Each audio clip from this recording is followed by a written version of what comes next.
Tercer taller. Como siempre vamos a grabar nuestra sesión de manera que también la que no pudo estar hoy día somos 42 participantes, se sumaron más que el último taller, así que estamos contentas en ese sentido. Y vamos a abordar hoy un tema muy importante, eh, que me imagino que hay muchos de ustedes que ya lo han incorporado, y para muchos también de nosotros sigue siendo algo complejo. ¿Cómo lo hago para efectivamente no tener sesgos de género? ¿Cómo hago para promover más el pensamiento científico y las altas expectativas en los niños y en las niñas?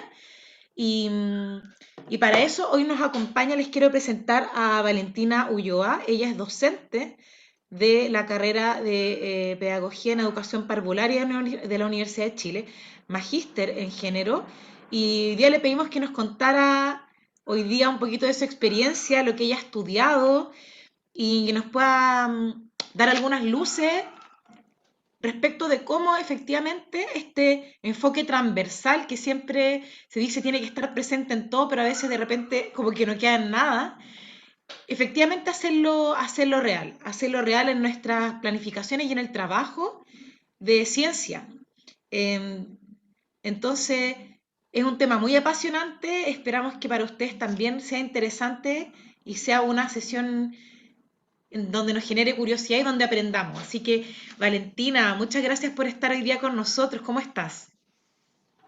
Hola Luz María, gracias por la invitación primero, en primer lugar. Qué rico poder compartir estas cosas con colegas educadoras de párvulos. Es un tema, como decías tú, que hoy día está muy en boga, está muy presente en las políticas públicas, se está peleando, está apareciendo también ahora en la evaluación docente, que se espera que de aquí al 2025 todas las educadoras de párvulos sean evaluadas y están incluyendo estas temáticas también en los indicadores, por lo tanto se va haciendo como cada vez más relevante dentro de la política pública, pero a nosotras nos parece relevante como por la vida, o sea, los sesgos de género están presentes hoy en día, hemos hecho estudios donde hemos observado que son, los mayores sesgos de género, lo vamos a conversar más adelante, se producen en la primera infancia, en la educación parvularia, por lo tanto nos queda una gran responsabilidad a nosotras como educadoras, como equipos técnicos pedagógicos, el poder abordar estas temáticas con nuestros niños y niñas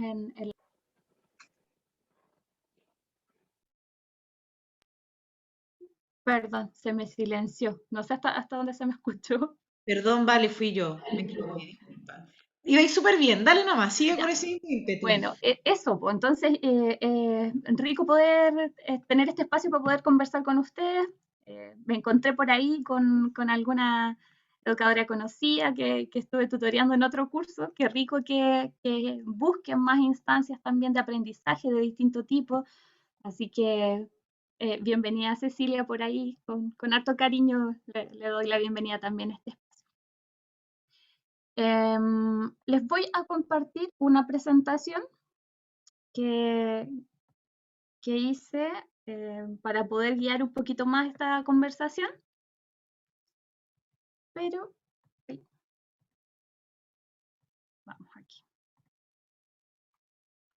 Ustedes me dicen si se ve, porque yo no veo a nadie ahora aquí. Sí, va, está bien, vale. Sí se ve. Ya, entonces, como decía Luz María, hoy día vamos a conversar un poco del enfoque de género, pero atravesando las ciencias, porque como sabemos, el espacio de las ciencias naturales, bueno, de todas las ciencias, matemáticas, etcétera, es bien utilizado o es bien reconocido más hacia los hombres que hacia las mujeres.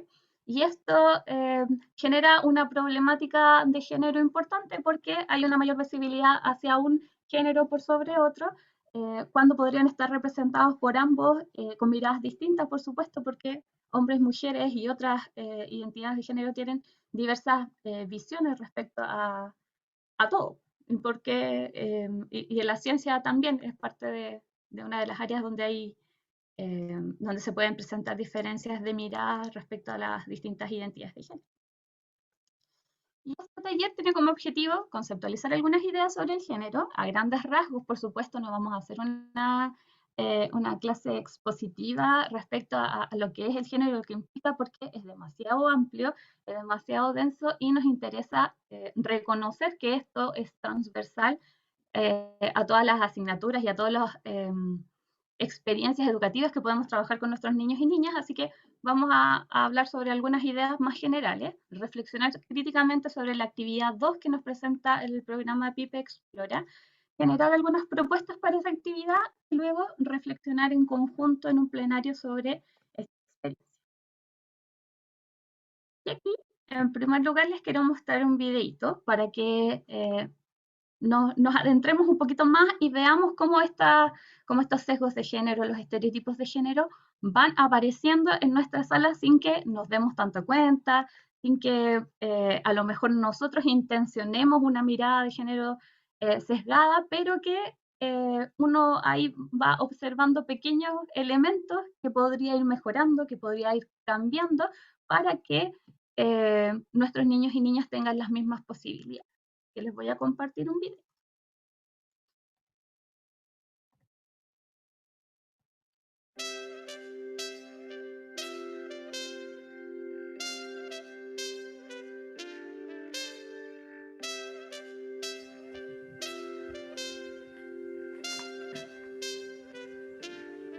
¿Seré la única que no ve Parece el que video? no se ve el video. Está compartiendo No solo. se ve. Tienes que salir, Ok. Valentina, y volver a compartir. Ok. ¿Ahí sí? ¿Ahí se ve? Sí, ahí Sí. está. Ya, ahora sí.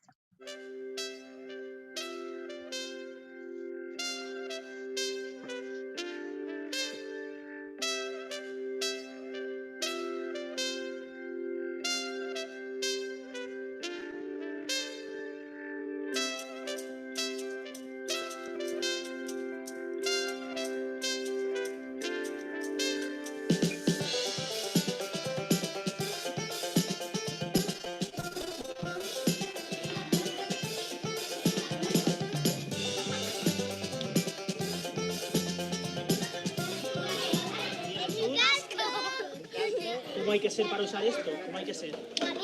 Valiente. Valiente, fuerte. Digo chico porque esto parece más de chico. Esto ¡Soy es muy el alto. chico! ¿Eh? Y con su casco. ¡Súper chico! ¿Y este equipo de quién puede ser? De la enfermera del colegio de enfermeras. Vale, ¿y todas estas? De un médico de verdad o un veterinario.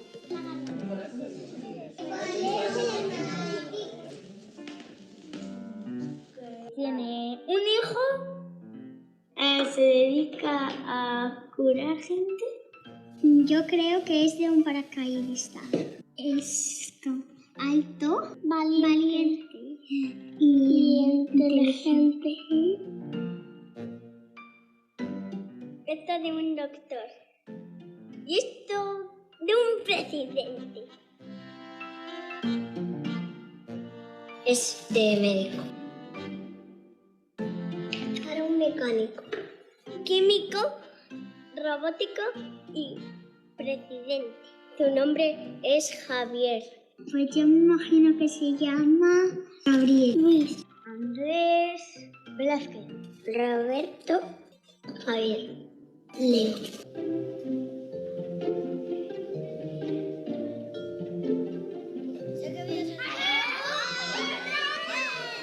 Son todas mujeres. Se han disfrazado. ¡Era una mujer! ¡Era una mujer! ¿Quién quiere ser jugador de baloncesto? Ahí pones tú lo que tú quieras ver, insectos.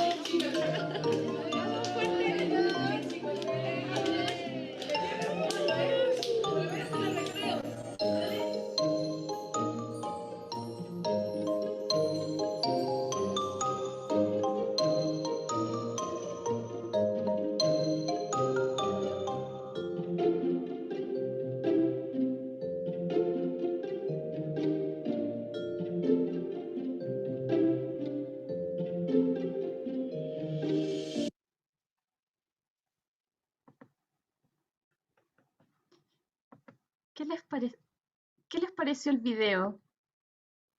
Quiero oír sus impresiones al respecto. Hola, ¿puedo hacer una acotación? No, Claudia Velázquez. Hola, Claudia. Sí, por supuesto. Hola. ¿Sabes lo que pasa? Es que a mí me surge una duda súper grande porque al decir hombre y mujer igual hacemos un estereotipo de género. Ya Sí. hacemos una división. Entonces me causa igual, o sea, seguimos estereotipando. Porque hay diversidad, hay mucha diversidad en el género, más que el hombre y mujer. Sí, lamentablemente hoy día es más ampliamente aceptado hablar de hombres y mujeres, de niños y niñas, en espacios educativos al menos, en espacios universitarios o cuando uno trabaja con profesionales, a lo mejor puede incluir a otros o a otras identidades de género también, pero por lo general cuando se habla en educación parvularia se hace referencia a niños y niñas por toda esta complejidad cultural que implica también el hablar de otros. Imagínense de repente, ustedes hablan de niños, niñas y otros en su espacio de aula, ¿cómo lo tomarían los apoderados? Es un conflicto ético, valórico también, que lamentablemente atraviesa culturalmente y por eso hoy día todavía hablamos de niños y niñas solamente y no de niños, niñas y niñas, tal vez. O sea, seguimos haciendo sesgo de género. Seguimos haciendo un sesgo de género, limitándonos a un binarismo nomás, pues, a niño y niña, que es como lo socialmente aceptado. Sí. Pero es una muy buena acotación, porque es algo que sigue pasando. Ujú. Y con respecto al video, ¿qué les pasa? ¿Cómo lo ven ustedes? ¿Qué sienten de estas preguntas, de estas respuestas que dan los niños y niñas? ¿Y niñas?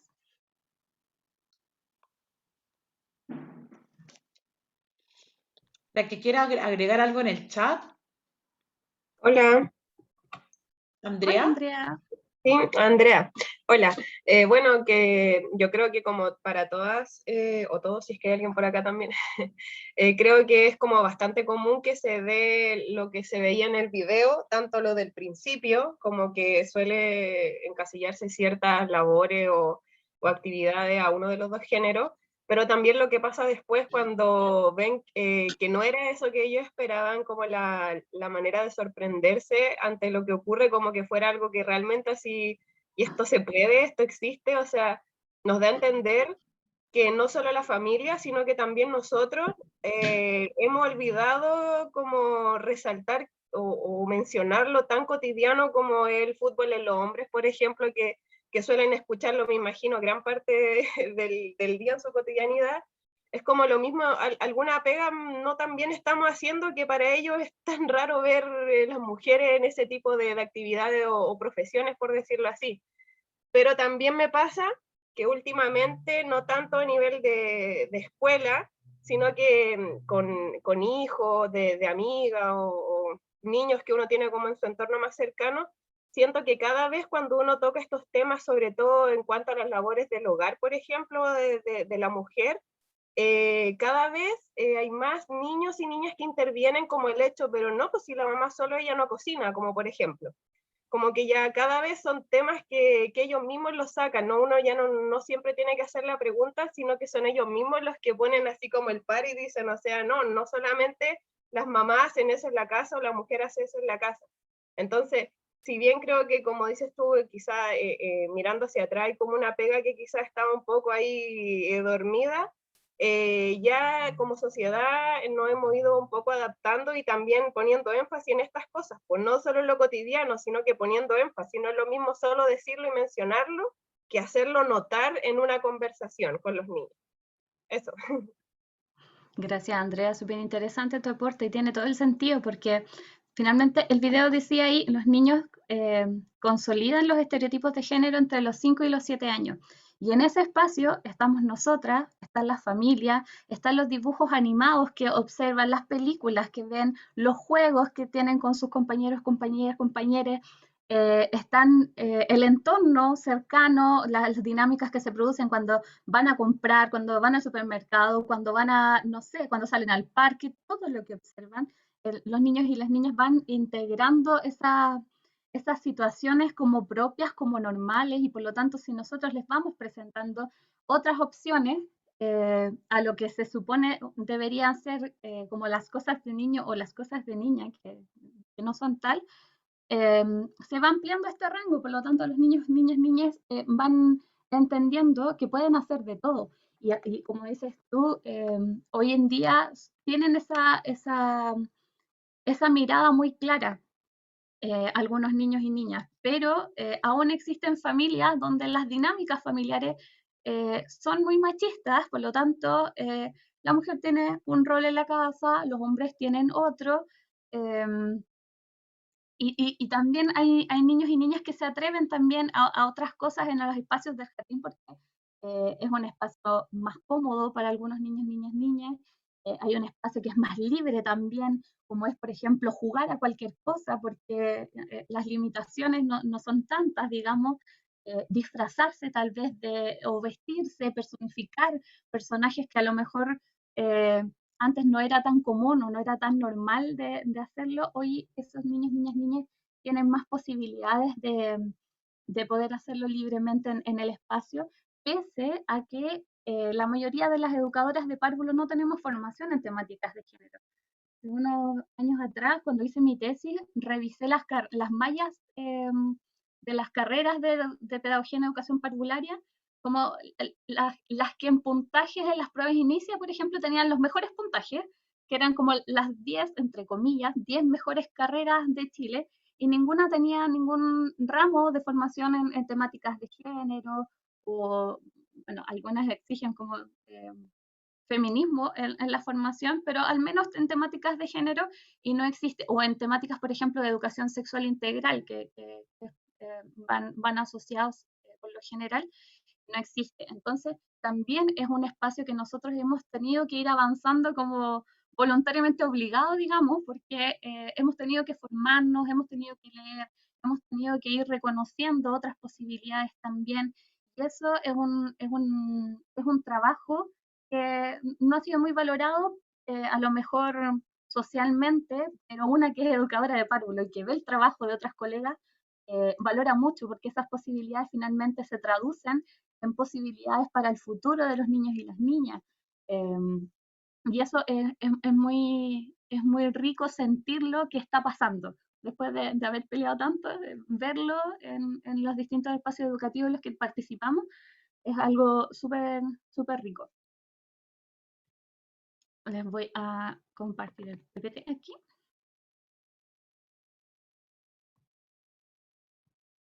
Ay, perdón, habían unos comentarios en el chat que no leímos. Dice, siento que algunas respuestas son estereotipadas ya que los contextos y nosotros los adultos limitamos a los niños a tener esa visión de los otros.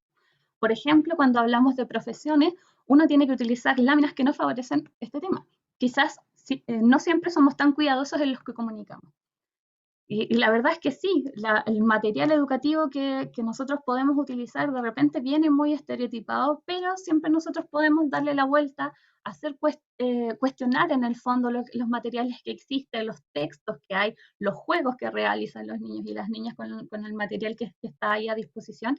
Y si nosotros le damos esta vuelta, a lo mejor estamos poniendo en un conflicto cognitivo a los niños y niñas, y eso da espacio para múltiples posibilidades. Claudia, ¿querías aportar algo? Sí, es que primero estaba Alicia. Ah, perdón, ¿dónde? No, Claudia, de hecho tú levantaste la mano primero, pero... ¿Sí? No, mira, lo que pasa es que a mí, bueno, obviamente esto es un tema. A mí me tocó participar en MIDUC, los primeros portafolios que se buscó el sesgo de género. Me tocó, soy supervisora de centro de corrección, entonces era un tema bien, ¿sabes qué? Bien raro darse cuenta el límite que existe y la no visibilización de las mismas colegas a ciertas acciones tan básicas o tan simples, como que los colegios se paran por varones y niñas, es decir, en las filas de entrada, que es absurdo. Si lo que tú quieres es solamente ordenar para que entre a un aula, da lo mismo que estén mezclados. O sea, ¿por qué tienen que ser una fila de tal o cual? Que es irrisorio. O que pasen primero o después al baño, o que hagan esto o otro, pero eso tiene que ver también con lo que veíamos en muchas planificaciones, tiene que ver con conceptos erradicados desde nuestras infancias, de nuestras propias infancias, nuestras propias vivencias como seres humanos, que no tiene que ver con generaciones, porque hay gente muy joven y que es muy estereotipada en el género, y gente muy adulta que es menos estereotipada en el género. Entonces tiene que ver con educaciones y con sistemas de vidas diferentes. Y eso uno lo ve, y con mi colega Karen, que está por ahí, que trabajaba en una escuela que es muy, muy distinta a lo que es sesgo de género, porque lo tenemos muy claro y hemos estado trabajando hace mucho tiempo. En solo hecho, de repente había clases que decía, ay, le vamos a hacer el collar para la mamá. ¿Por qué el collar tiene que ser para la mamá? O sea, que el niño decía a quién regalarle algo. ¿Por qué todo estereotipado? O sea, el papá no usa collar, va a ser menos hombre porque es un collar. ¿Ese es el mensaje que estamos dando? ¿Va a ser menos hombre? ¿Qué es menos hombre? Entonces, todas esas cosas que son muy sublimes, por decirlo, pero que van marcando. El rosado lo usan las mujeres. El rosado lo usan las mujeres. Yo me acuerdo de una clase, tuve que llevar fotos de mi esposo que usaba camisas moradas, rosadas, y le expliqué a los niños que los colores eran colores, nomás da lo mismo. Si me quedaba un color, me gustaba. Pero en lo general, nadie le va a regalar una guagua, o por lo general la gente no regala a un bebé, a un niñito, no sé, por una polera morada. Le buscan el celeste, porque sigue estereotipando las cosas desde cuna. Entonces yo creo que eso tenemos que irnos dando cuenta, más que las profesiones, más que el oficio, hay cosas más pequeñitas que van juntando este saco de arena, por decirlo, de a poquitito, de a poquitito. O sea, la niñita no puede andar con el pelo corto porque, ay, parece hombrecito. El niño no puede andar con el pelo largo porque parece niñita. Entonces, ¿qué es eso? ¿Cómo medimos eso y cómo a partir de lo que hablamos generamos realidades? Yo creo que también eso tenemos que tener un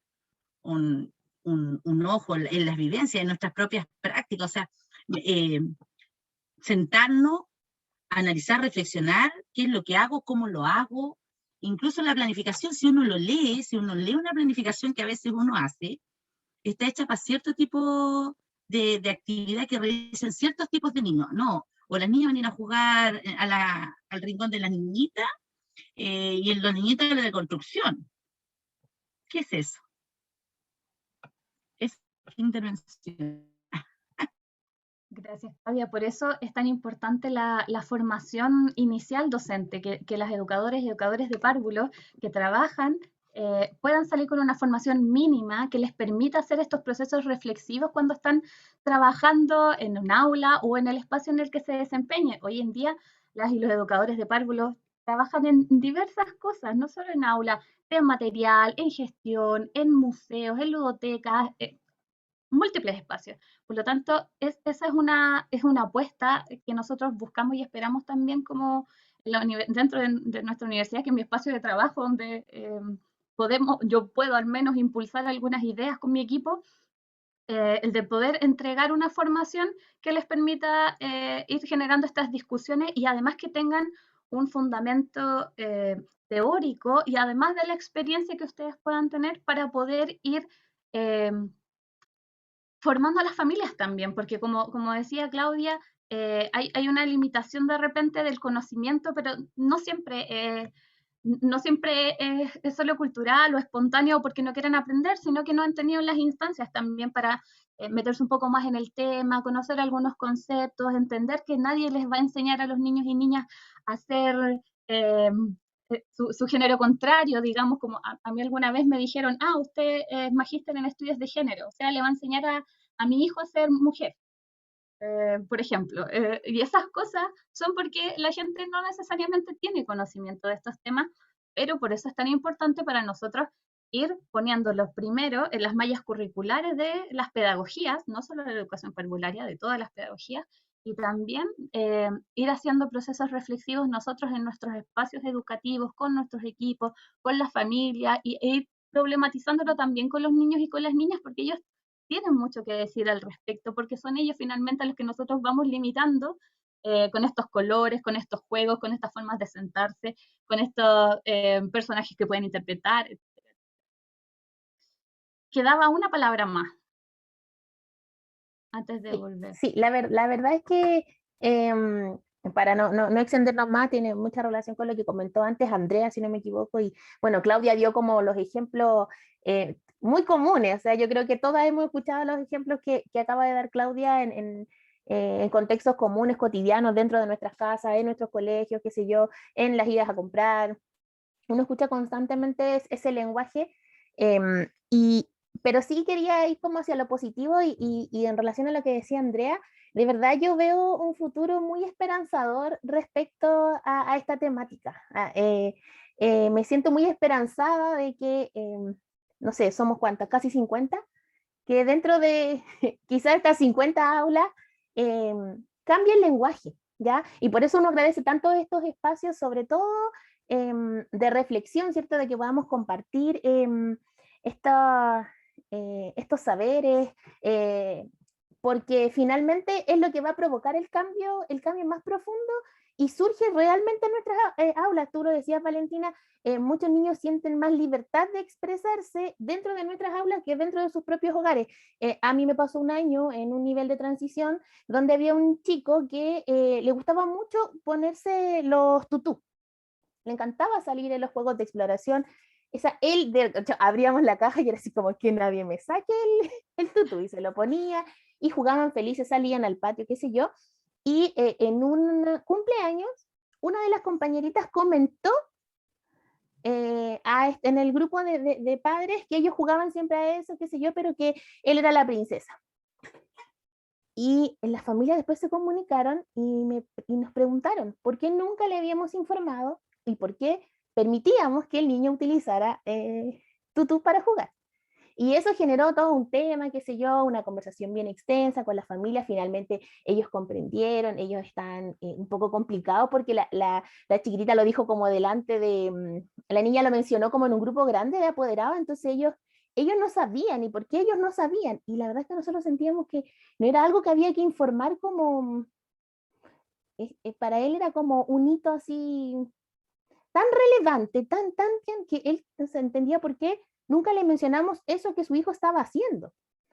Y la verdad es que siempre fue dentro de un contexto de juego, no tenía mayor relevancia, a eso me refiero, para el grupo que estábamos ahí no tenía mayor relevancia que lo hiciera. Entonces, de verdad que yo veo un futuro bien esperanzador cuando veo a las educadoras de párvulos que están participando aquí, cuando veo los relatos de los estudiantes, de los niños y niñas de nuestras salas, de mi propia hija. De verdad que tengo mucha esperanza de que esta situación que cambie y esas caritas ya no sean de tanto asombro. A mí me llamó mucho la atención y casi como dijo Andrea, el asombro eran mujeres, así como, wow. Disfrazadas. Disfrazadas, sí, eso te iba a decir, sí. Están disfrazadas, dijeron, sí. Así que no, la verdad es que ese era mi comentario. De verdad yo agradezco mucho este espacio. Gracias, Alicia, por tu comentario.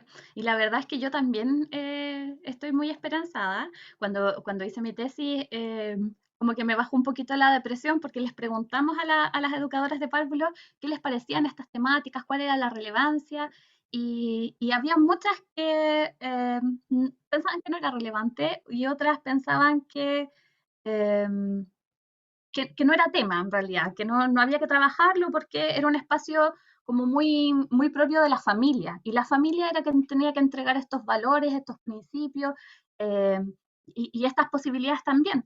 Entonces, cuando la hice fue como, espero que podamos hacer un par de cosas para que esto cambie. Sin embargo, en los últimos años el tema ha estado tan presente, esto mismo, que nos hayan pedido de Explora que podamos trabajar estos temas es súper significativo para nosotras y es súper esperanzador que estén aquí, como decías tú, casi 50 personas, por querer aprender un poco más del tema.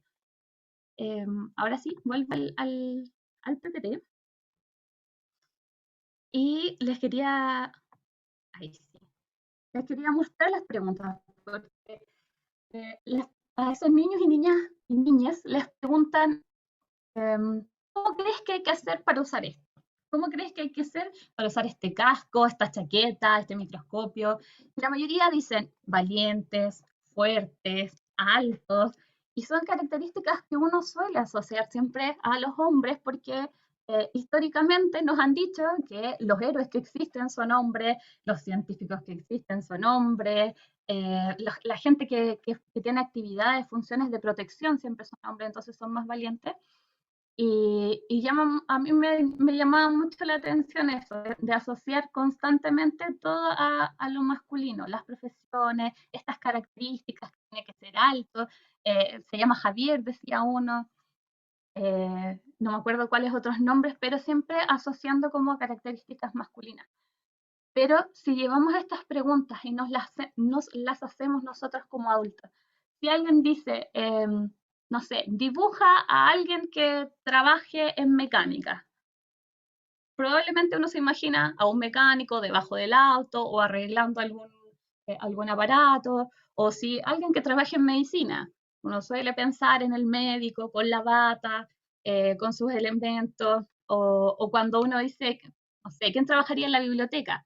Uno siempre piensa una señora que está leyendo con sus lentes, lo mismo con la gente que se dedica a todo tipo de arte, digamos. Siempre uno lo asocia más hacia las mujeres, las cosas artísticas, de expresión, de emociones, y esto que tiene que ver con características como de habilidades más duras, lo asocia con estas otras profesiones que son las que mantienen, por ejemplo, por decir de una forma, la sociedad, digamos, que mantienen una función esencial para que nuestra sociedad avance en distintas áreas.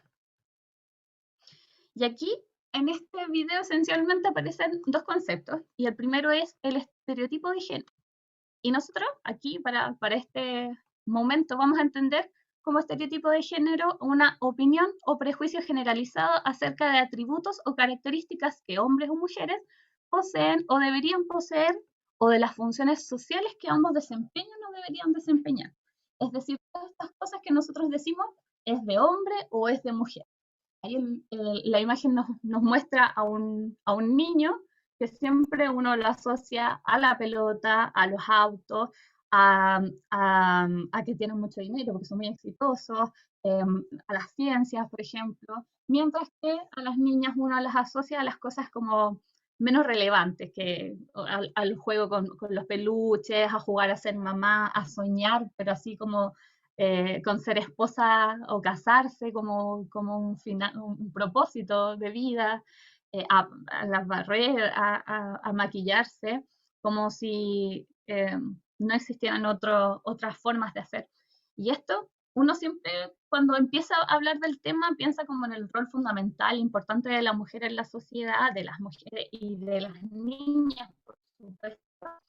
Pero en verdad los estereotipos son algo súper dañino tanto para las niñas como para los niños, porque a ambos nos limitan, bueno, y con mayor razón a otras identidades, por supuesto, porque nos van limitando en las acciones, en las posibilidades. Cuando yo le digo a un niño, el color para los niños es el azul, se queda ahí. Cuando yo le digo, el juego que deben jugar ustedes es a la pelota, es a los superhéroes, es a juegos como más de actividad física, de mover, de ocupar todos los espacios, lo estoy limitando a otras posibilidades, como por ejemplo, no sé, se ha hablado harto el último tiempo de estos niños que juegan con muñecas, por ejemplo, o que juegan a la cocina, y que probablemente si juegan, si conocen una cocina, los implementos que tiene y todo, van a ser adultos muy funcionales. O lo mismo las niñas, cuando pueden reparar sus cosas, cuando pueden, no sé, hacer experimentos y descubren que pueden hacer cosas distintas a lo que se les ha limitado, generan o sea, favorece la imaginación, les dan muchas más posibilidades de acción, etcétera, etcétera. O sea, es una forma de proyectar a esos niños y niñas en los espacios, en las actividades que ellos deseen. Y además fortalece su autoestima, porque si ellos y ellas van haciendo lo que quieren hacer en el momento, van descubriendo también sus potencialidades, van descubriendo sus fortalezas, en qué quieren ocupar su tiempo, qué cosas quieren aprender, qué cosas pueden desafiarse a hacer. Y eso es lo que uno esperaría como formador, como educador o educadora de niños y niñas que están aprendiendo cómo funciona la vida en el fondo. Perdón, había un comentario aquí que no lo veo. Lisette, cuéntame.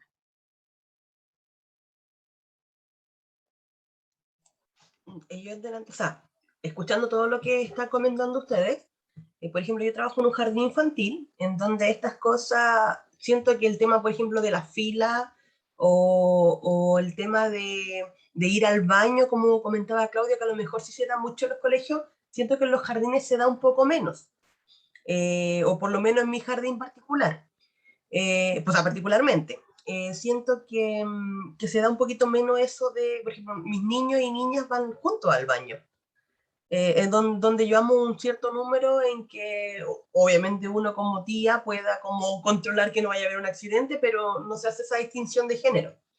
Lo que sí siento es que en el jardín ha costado como un poco ayudar a la familia a interiorizarse un poco en esto, porque nos pasa a nosotros que tenemos estas guaguitas que tienen el sexo, así como traen pene y vagina, y traen y guaguitas que son de color, y guaguitas que son más de piel más clara, y nosotros enviamos esta guagua a las casas porque vienen sin ropita y pedimos que como familia colaboren en armar una ropita para el bebé.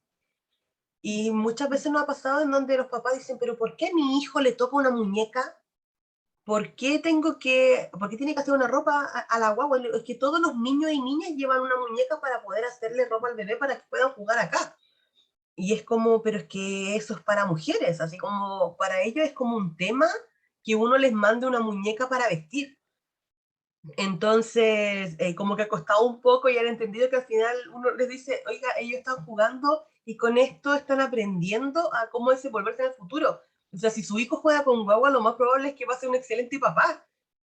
Entonces, empecemos desde ahí. Y ahí ellos como que de a poco han ido mejorando cómo ven los juguetes, que son cosas como súper como básicas para nosotros, como decía también la compañera delante sobre el tema del tutú, son cosas, no te van a decir si eres niño o niña o otra cosa con estos accesorios.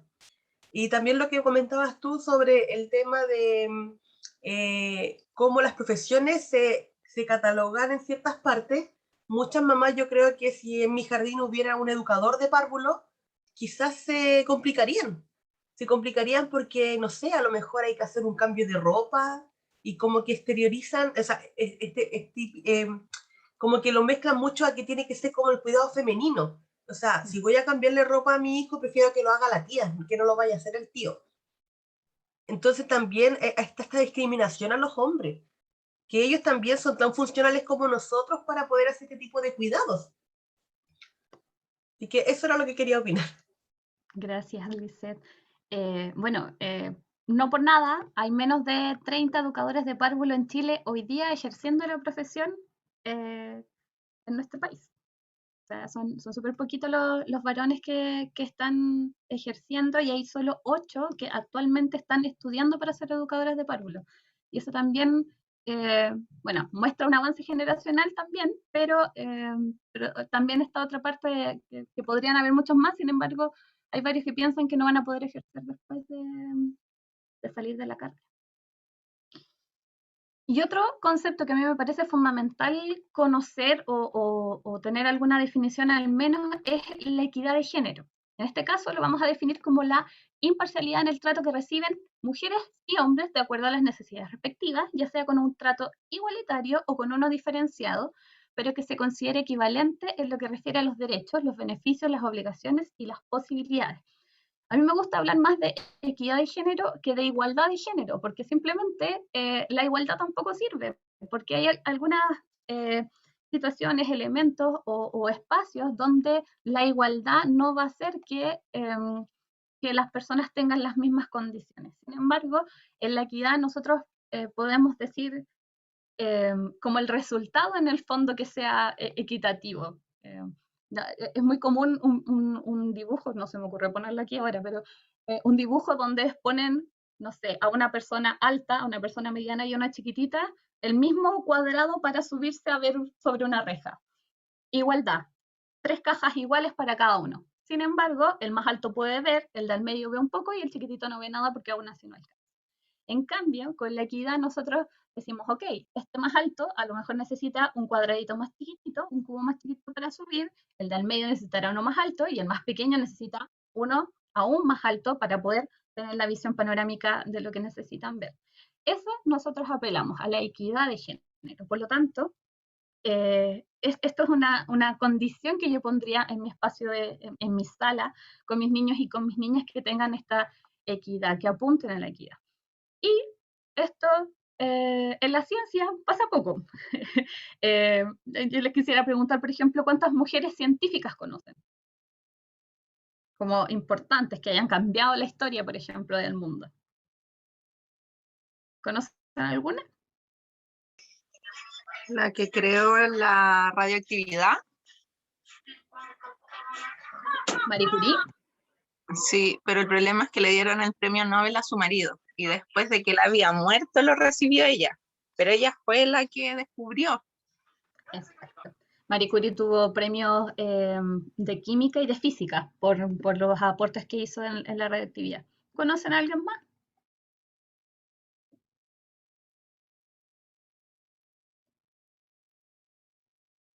Está difícil.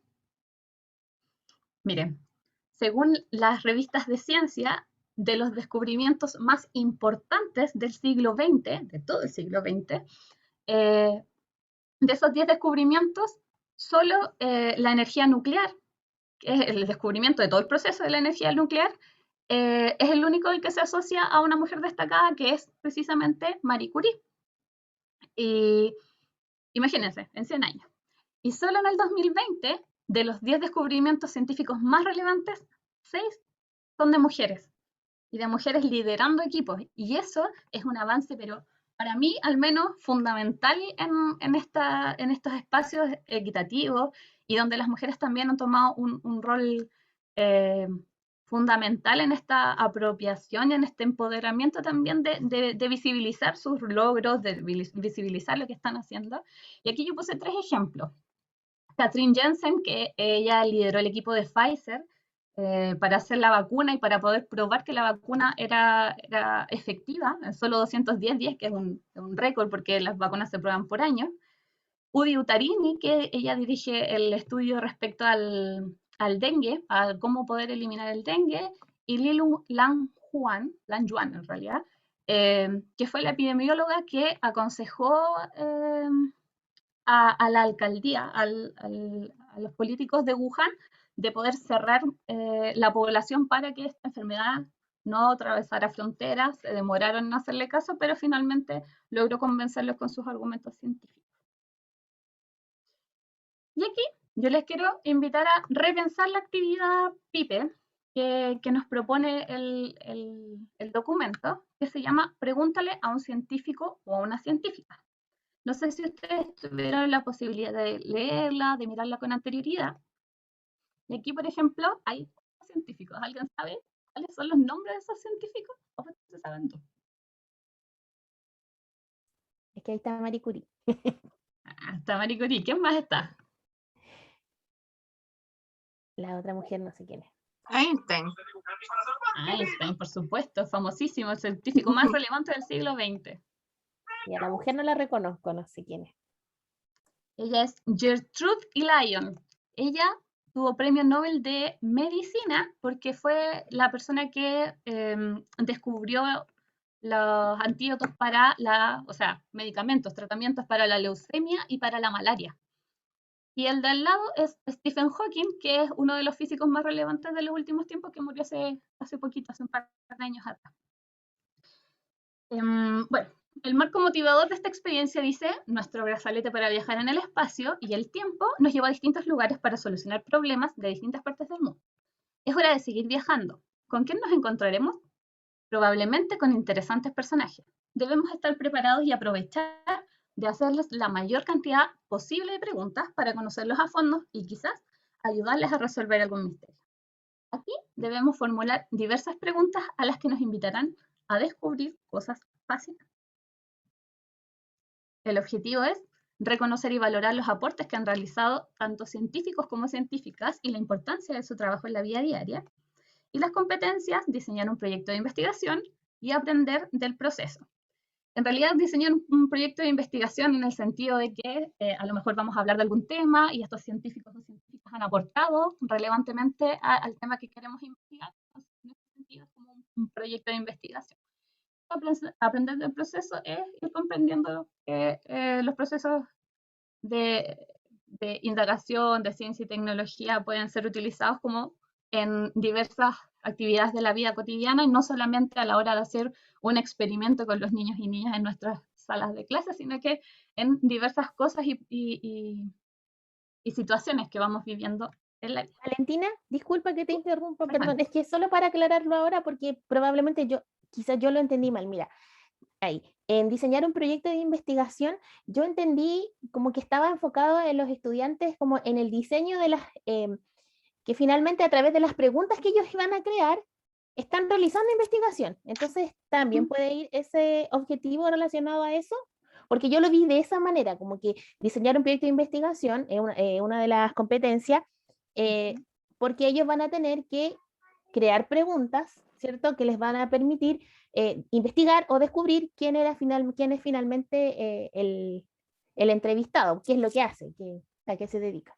¿Se puede ver también desde ese lugar Yo la creo que sí. competencia? Luzma, no sé si tienen otra opinión ustedes, pero yo creo que sí. Ya.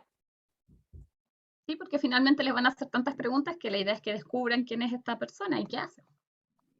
Sí, lo que hemos conversado en relación a no una investigación con toda su complejidad, No, claro, claro. una experiencia que tiene que ver con pensar las preguntas, ejecutarlas, después sacar conclusiones. O sea, igual es una mini. Es un diseño, finalmente igual tienen que prepararlo, ¿cierto? Exacto, Ya, exacto. ok. Ya no estaba entonces tan perdida, gracias. Bueno, y la idea entonces ahora es trabajar en grupitos, elegir un rol para que alguien tome nota de lo que se vaya conversando y quién va a exponer después eso en el plenario cortito que vamos a hacer y discutir cada pregunta. Ahí dice 5 minutos, puede ser un poquito más, un poquito menos, y exponer después los resultados. Y para eso son 4 preguntas. ¿Qué preguntas les harían ustedes al profesor Massa y a la etóloga Jane Goodall? ¿Identifican algún estereotipo de género ustedes en esas mismas preguntas? Porque de repente puede que no sean las mismas preguntas que uno le hace a un científico o una científica. Entonces, va a dirigir eso hacia allá. ¿Y cómo abordarían ustedes diferentes preguntas con los estereotipos que de repente traen los niños y las niñas que pudieran hacerle? ¿Y qué conclusiones pueden sacar de esto? Tienen 20 minutos para trabajar y después volvemos a un plenario cortito e hiper resumido para ir dando cierre a este tiempito de trabajo. Ay, puedo dejar las preguntas aquí. Ya, eso. Mientras yo la voy a enviar a las salas, son 7 salas chicas, igual que la vez anterior, para que las acepten. Voy a hacer la última modificación, que tengo un grupo muy chiquitito. Vale, no sé si es importante reiterar el tiempo que tienen. Sí, 20 solo minutos. 20 minutos. Ya, se van a las salas ahora que volvamos pronto. Y ahí yo mandé las preguntas al chat, para que las tengan igual. Eso, para que copien y cada grupo las tenga.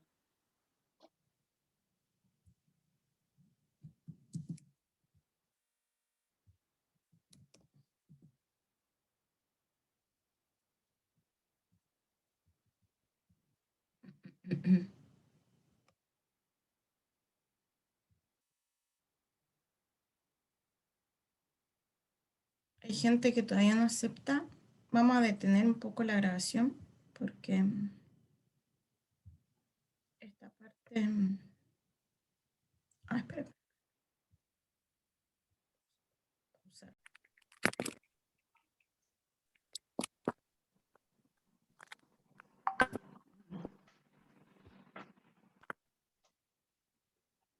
Disculpa, Valentina. ¿Sí? A lo mejor nada que ver, pero mientras se unen las chicas, que no me puedo quedar con la duda, te quería hacer una pregunta, aprovechando que mientras se unen. ¿Tú hiciste una práctica en el Comité de la Infancia y la Familia? O sea, ¿trabajaste ahí o no? Hace años, sí. Sí, te parece que yo fui tu estudiante en práctica, me parece. Pero eso no me podía quedar con la duda. Trabajé en el nivel medio menor. Sí, ¿dónde estaba la Cata? Llegaste a reemplazarla, ¿verdad? ¿O No no? sé quién estaba antes, no tengo idea. Sí, sí, te reconocí. Ya eso era. Ahora me voy a mutear. Gracias. De nada.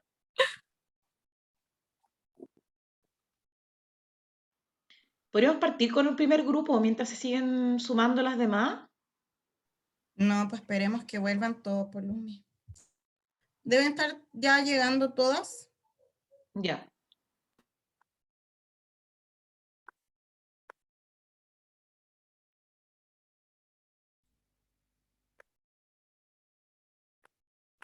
Luzma, ¿tú vas dando la palabra? Pero ya estaríamos, Luz María, ya estamos todas. Sí, como quieras, Valo, ¿quieres que lo haga yo? Ya, por si, que no las veo a todas en el celu. Bien, tú me dices, Mari, ¿cuándo partimos? Estamos ok. Genial, súper. Bueno, siempre el tiempo se hace corto, estas reflexiones, como hablábamos con Vale, da para mucho. Uno puede entrar en hartas profundidades, pero esta es una primera conversación, esperamos que no sea la última y que también les motive a seguir reflexionando también desde sus propios equipos educativos. Queremos partir con el primer grupo, vamos a hacerlo así súper al azar, donde nos pilló un poco el tiempo, vamos a contestar una pregunta por grupo, ¿ya? Entonces le quiero pedir al grupo de Marcela que puedan contestar la pregunta número 1. Lean la pregunta y luego su reflexión.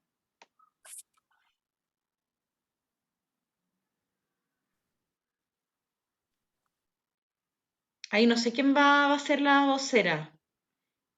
Cada grupo me imagino que vio quién iba a poder representarlas en este plenario.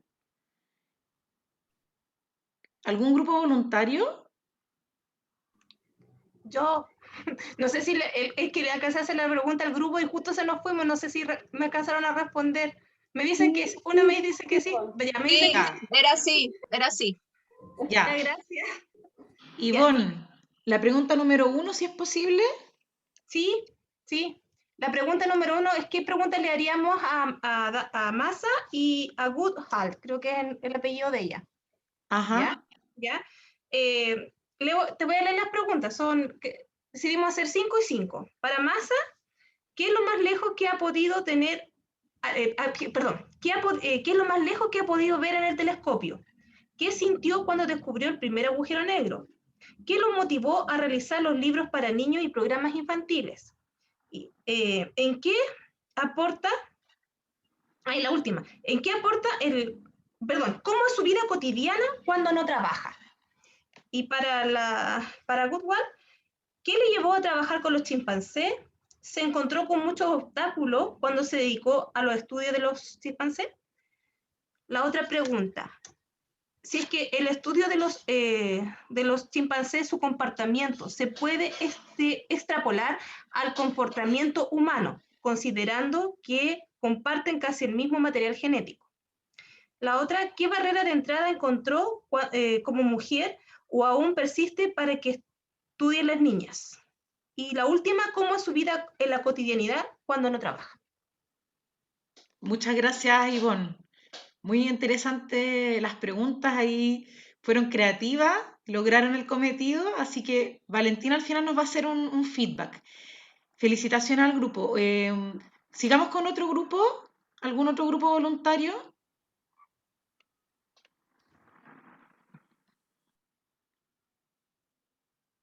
Voy a presentar yo lo que dijimos nosotras. Andrea, súper. Dime, ¿alcanzaron a contestar la segunda pregunta?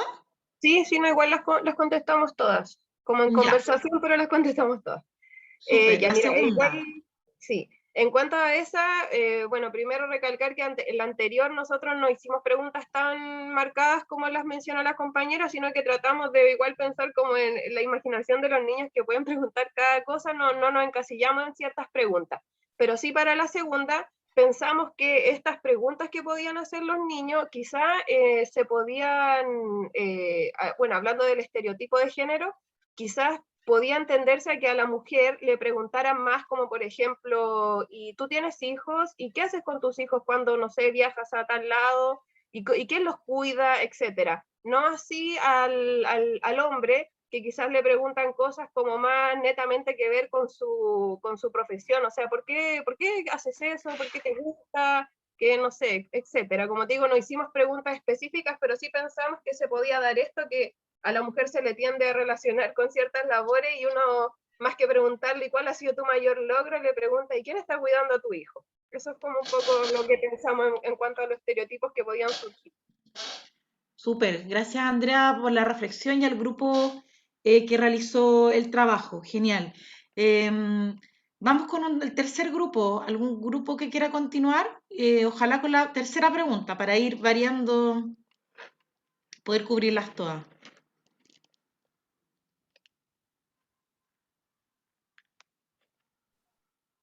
Acá, el grupo 5. Súper, María Pía. Ya, bueno, al igual que la compañera anterior, nosotros también abordamos desde preguntas como desde los niños, pero en las preguntas que nos surgieron a nosotras no se observaban estereotipos. Y en relación a la pregunta 3, si es que llegaran a surgir, ¿cómo lo abordaríamos? Sería a lo mejor por medio de preguntas, a través de otras preguntas hacia los niños, no sé, por ejemplo, el señor Massa podría ser etólogo o al revés, la señora Udall podría ser científica, porque sí, porque no, ¿qué creen ustedes? Creemos que lo podríamos abordar desde esa perspectiva y ahí ahondar que hombres y mujeres podemos realizar las mismas labores, solo va a depender de los intereses de cada uno y de los gustos que tengan. Genial. Entonces, con preguntas también sería la manera de abordar si es que ocurriera esa situación, ¿cierto? Gracias, María Pía, y al grupo por su trabajo. Nos van faltando 3 grupos, ¿cierto? ¿Son 6, Mari? Son Bien. 6. ¿Algún otro grupo voluntario? Son 3 preguntas, Valentina, ¿no? 4. 4, ¿no? Entonces, el grupo que venga, que nos pueda apoyar con la pregunta número 4. No sé quién ahí va a abrir la palabra.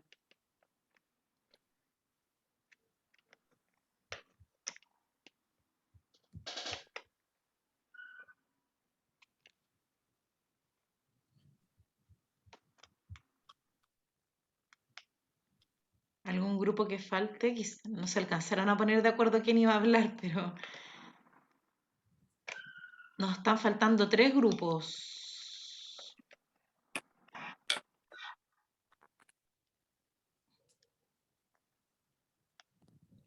Parece que nadie quiere hablar. El grupo 2 habló. Que yo no tengo los números, entonces no Pero sé. pasó el 1 al 3. Nosotros éramos el grupo 6 con Viviana, ¿cierto? Viviana alcanzó a notar algo, pero lo que pasó es que nuestras compañeras no tenían la internet buena. Y Ya. entonces entraban y salían a cada rato. Y en realidad las preguntas que nosotros los referimos, Viviana, ¿le podéis leer algo de lo que pudimos anotar? Porque lo que Quizás de la pudimos... pregunta número 1 alcanzaron a Estamos un poco verla. nosotras. Bueno, en la pregunta número 4 no alcanzamos tampoco a desarrollarla en el grupo, ¿ya? Ya. Porque nos pasó esto que bueno, las otras colegas que estaban en el grupo tenían muchos problemas con el internet y todo lo demás, Ya. entonces hubo mucha Diana, interferencia. y respecto a la pregunta número 1, si pudieras comentar. Sí, mira, nos pasó que nos fuimos mucho como al relato que pudo leer Fabiola para que también las otras compañeras pudieran entender de qué se estaba tratando también esta actividad. Entonces, formulamos preguntas, solo dos, y que tenían que ver con ese relato que nos leyó Fabiola. ¿Las comparto de todas maneras? Sí, sí, sí. Bueno, la primera pregunta era para ella y decía que ¿por qué cuando fue a comprar dijo ¿A qué se refería cuando dijo Y la segunda pregunta para el profesor era ¿qué estaba observando cuando se golpeó con el telescopio en el ojo? Perfecto, bien anecdóticas y creativas las preguntas. Gracias, Viviana. No, creo que nos va faltando un par de grupos. Mari, no sé qué números de grupos faltan, pero probablemente si no alcanzaron a completarlas todas, que comenten la pregunta que quieran, la 1, la 2. Según yo, falta solo el grupo 2. Ajá. ¿Hay alguien del grupo 2 que quisiera comentar algo de la reflexión o de las preguntas? ¿Alguna vocera emergente? Parece que no. Quizás no alcanzaron a ponerse de acuerdo tampoco en quién iba a hablar, quizás nos faltó ser más clara en elijan a una persona, porque claro, uno no tiene tampoco los WhatsApp de todas y es difícil ponerse de acuerdo en el plenario. Pero creo, Vale, que tenemos bastante información en relación a la reflexión de la mayoría de los grupos y lo que fue apareciendo. No sé si tú pudieras darnos una retroalimentación, un comentario que pueda redondear un poquito lo que oíste de las educadoras. Sí, mira, me parecen súper interesantes las preguntas que se hicieron y que en general no tenían muchos sesgos de género, pero me llamó la atención el primer grupo porque decía, ¿qué obstáculos ha tenido como mujer? Y cuando uno hace esa misma pregunta en versión hombre, así como, ¿qué obstáculos has tenido como hombre para, no sé, desempeñarte en el rol que estás haciendo hoy en día? Es extraño, o sea, como que uno no sé, cuando uno da vuelta a esas preguntas y piensa en lo extraño que suenan, es porque algo está pasando. Entonces, y lo mismo que decía, después la pregunta decía, ¿qué hace en su vida cuando no trabaja? Como que no es explícito, pero es como que suena como ¿qué hace en su vida cuando no trabaja? No sé si le preguntaríamos lo mismo al profesor Massa, por ejemplo, ¿qué hace en su vida cuando no trabaja? Cuando no está siendo profesor o no está investigando las estrellas o los agujeros negros. Cuando uno da vuelta y hace o trata de hacer la misma pregunta hacia el género opuesto y evidencia que algo está extraño, es porque estamos teniendo un sesgo de género. Y eso no quiero culpar a nadie, es muy propio de nuestra cultura porque lo tenemos muy arraigado, es como inconsciente, sale nomás, brota. Y de hecho, los estudios de género los que nos han permitido es ir mirándonos a nosotros, nosotras, nosotres mismos y poder ir descubriendo qué cosas están siendo sesgadas para poder mejorarlo y poder arreglarlo y poder implementar esta nueva mirada, esta nueva forma, o no sé si nueva, pero al menos una mirada de género que permita darnos cuenta de lo que estamos haciendo como que en todo sentido, en nuestras aulas, con las familias, en las experiencias que proponemos, en los juegos que no sé, que podemos mediar, en todo lo que estamos haciendo en nuestro día a día. Entonces, creo que eso es súper importante mirar, como dar vuelta a las preguntas a veces y ver qué pasa ahí. Y lo Valentina, otro, ¿puedo decir algo? sí, Que, por supuesto. ya, que en el grupo nosotras pusimos esa pregunta, pero era hacia los dos. O sea, ¿qué haces tú cuando no estás trabajando? O sea, no era solo a la etióloga, era al doctor Massa y a... Pero le hicieron a los dos por igual, en ese caso le hicieron Sí. a los dos por igual. Sí. Súper. Yo había entendido, perdón, que había sido sola a la etóloga. Ya. Lo otro, me parece súper importante relevar lo que se dijo aquí de que los hombres, mujeres, niños, niñas, niñes, otros, pueden hacer lo que quieran ser. Y eso, nosotras somos mediadoras de la educación, por lo tanto, mediadoras y mediadores. Bueno, aquí en este espacio no ha habido hombre, pero somos mediadoras y mediadores de la educación y de la formación de niños, niñas y otras diversidades. Por lo tanto, es nuestro rol fundamental poder tomar estos elementos, estos conocimientos, estos aprendizajes, llevarlos a los espacios públicos y promover las experiencias, juegos y todo lo que les llame la atención a los niños y a las niñas como una instancia de aprendizaje. Y eso es súper importante, es súper bonito también porque les estamos abriendo las puertas a lo que ellos quieren ser, a lo que quieren descubrir, a lo que quieren imaginar, y eso no lo podemos perder de vista. El rol fundamental de la educación es abrirse al aprendizaje, y todas estas situaciones, al ser limitadas, al ir poniendo topes para que los niños, niñas hagan cosas, jueguen, piensen, creen, estamos yendo al contrario del principio fundamental por lo que somos hoy día nosotras educadoras y educadores de párvulo. Así que eso quiero rescatarlo de sus respuestas, y también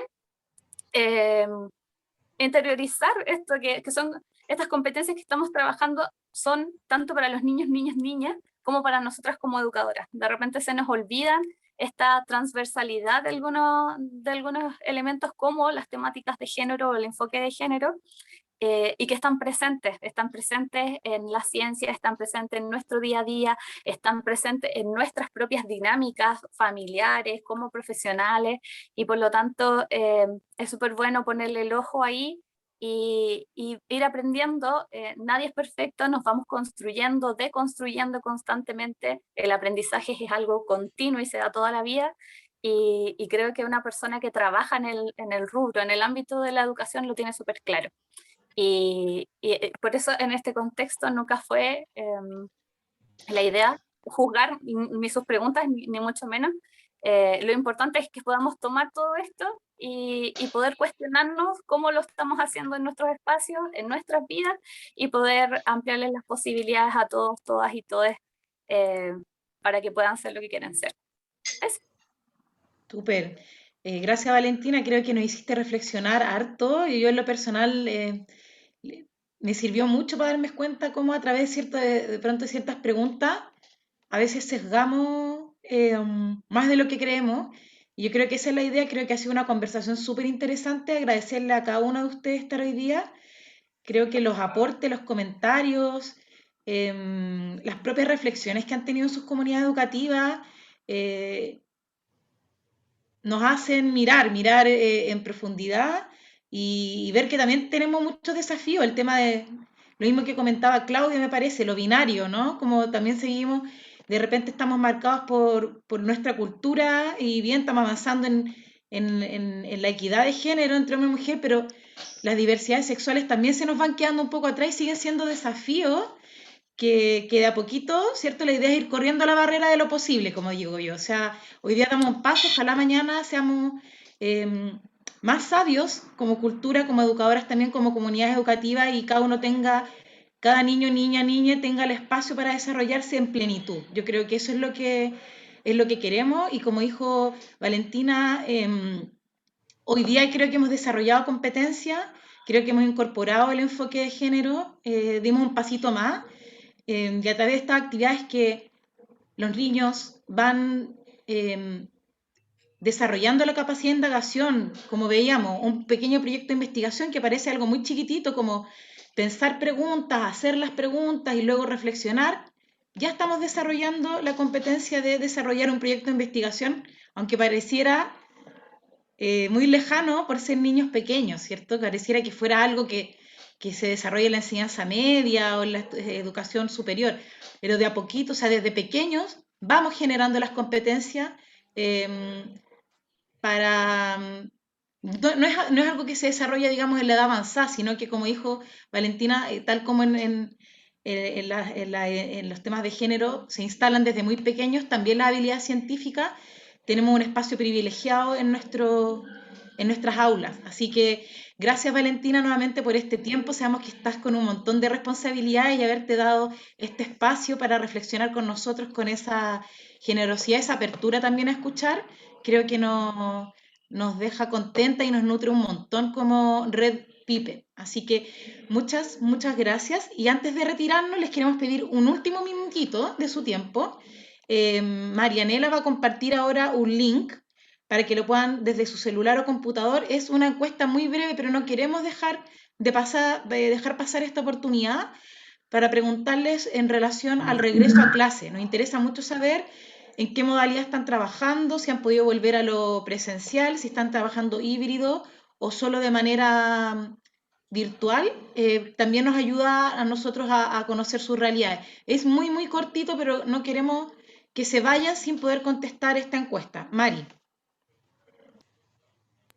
Sí, la acabo de enviar al WhatsApp de la red para que la puedan contestar, porque ahí nosotros, como dice Luz María, se nos hace también más fácil saber la realidad de todos ustedes.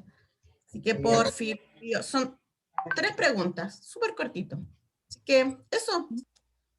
Es muy breve, pero cuéntenos si están pudiendo ingresar bien o si alguna tiene problema para entrar al formulario.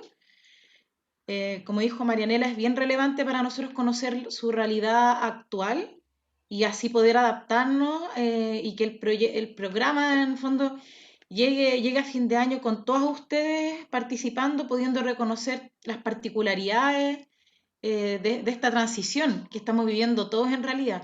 Así que eso, vale, te despedimos para que puedas también ir a toda tu responsabilidad. Estamos en contacto. Muchas gracias. Por el espacio, gracias a todas por sus experiencias, por compartir sus saberes también. Muchas gracias, que estén muy bien.